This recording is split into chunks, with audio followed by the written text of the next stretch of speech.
Gustavo Díaz Ordaz nació en Puebla el 12 de marzo de 1911. Su padre, Ramón, se desempeñaba como jefe rural. Su madre, Sabina Bolaños, parecía repudiar a Gustavo por su físico y prefería a su hermano Ernesto. Se dice que alguna vez comentó de él y frente a él: «Pero qué feo hijo tengo».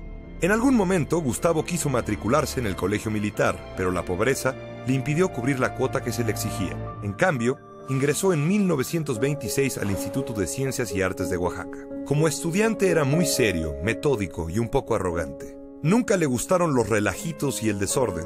Como no podía comprar los libros, los pedía prestados. Compensaba la pobreza y la fealdad con el estudio, y años después con el cultivo de su bien modulada voz. Su única distracción era el básquetbol. Trabajó un tiempo en un despacho de abogados, pero en 1938 el cacique de Puebla, Maximino Ávila Camacho, advirtió su capacidad y lo nombró presidente de la Junta Central de Conciliación y Arbitraje. Un rápido ascenso lo llevó primero a convertirse en magistrado y, cuando apenas tenía 30 años, a la cima de la pirámide judicial de Puebla. Después, por orden de Maximino Ávila Camacho, el gobernador de Puebla lo designó secretario de gobierno. En 1942, Maximino le permitió contender por la Diputación Federal del primer distrito de Puebla, y en 1945 ascendió otro escalón, hacia una senaduría. Miguel Alemán Valdés, presidente de 1946 a 1952, lo apoyó a una costa de enfrentarse con el gobernador de Puebla. En la Cámara de Senadores, Gustavo formó dúo con otro senador que parecía su reverso exacto, el simpático y bien parecido Adolfo López Mateos. Cuando éste alcanzó la presidencia de la República, en 1958, nombró a Gustavo secretario de Gobernación. López Mateos y Díaz Ordaz se complementaban. Mientras el presidente viajaba, Díaz Ordaz le cuidaba el changarro. Con su característica mano dura, se encargó de solucionar huelgas, de arreglar la sucesión en San Luis Potosí y de acabar con los problemas suscitados por el movimiento ferrocarrilero. Durante la crisis de los misiles en Cuba, Díaz Ordaz tomó la decisión, él solo, de emitir una postura contraria a la Unión Soviética, mientras el presidente volaba desde Oriente hacia Hawái. Fue ahí que López Mateos decidió que Díaz Ordaz sería su sucesor. Así, Gustavo Díaz Ordaz fue elegido presidente para el sexenio de 1964 a 1970. Durante su mandato, el nuevo presidente proyectó sus complejos personales a la silla presidencial. Nadie ocuparía ese lugar con más angustia y soledad. El hombre más tenso y conservador, el que más gustaba del orden, el menos flexible, dirigiría al país durante la más rebelde y libertaria de las décadas. Díaz Ordaz se opuso a celebrar los Juegos Olímpicos de 1968 al considerarlos costosos. Personalmente, era honrado y hasta desapegado al dinero. Propenso a los enojos, sus rasgos personales eran útiles en el manejo de las finanzas, pero muy perniciosos en la política interior. El primer problema lo tuvo con los médicos, a causa de la gran diferencia salarial entre el IMSS, el ISSSTE y la Secretaría de Salubridad y Asistencia. Ante una amenaza de huelga, la dirección del Hospital 20 de Noviembre destituyó a 200 médicos. Estos formaron la Asociación Mexicana de Médicos Residentes y exigieron su recontratación.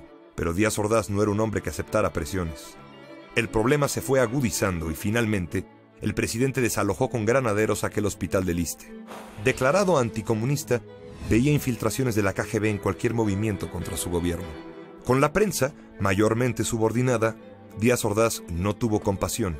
A mediados de 1966, el Diario de México publicó dos fotografías, una que incluía al presidente y otra con dos monos.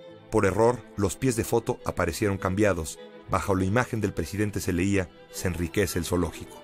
Semanas después, el periódico fue cerrado. El 22 de julio de 1968, una gresca entre estudiantes del Politécnico y los preparatorianos de la UNAM fue el origen de un conflicto mayor. Las protestas estudiantiles fueron reprimidas, primero con granaderos y finalmente con el ejército. El gobierno afirmó que el movimiento era parte de un plan de subversión orquestado por el Partido Comunista. Los estudiantes formaron el Consejo Nacional de Huelga y formularon un pliego petitorio que exigía el fin de la represión y el castigo a los represores. A lo largo del verano de 1968 las manifestaciones se fueron haciendo más numerosas y llegó el 2 de octubre. Después de un mitin en Tlatelolco, en el que había tomado posiciones el ejército alrededor de la Plaza de las Tres Culturas, un grupo militar vestido de civil, identificado por un guante blanco y bajo las órdenes de la presidencia, el Batallón Olimpia, comenzó a disparar desde el edificio Chihuahua sobre la multitud. El ejército repelió el ataque aparentemente sin saber de quiénes se trataba. En el fuego cruzado cayeron heridos algunos soldados y murieron decenas de estudiantes. Un año después, el presidente admitió su responsabilidad en esos hechos, eximiendo de ella a su secretario de Gobernación y sucesor, Luis Echeverría. Asumo íntegramente la responsabilidad personal, ética, social, jurídica, política e histórica por las decisiones del gobierno en relación con los sucesos del año pasado.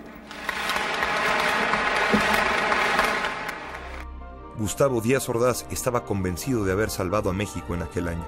La certeza le acompañó hasta su muerte en 1979.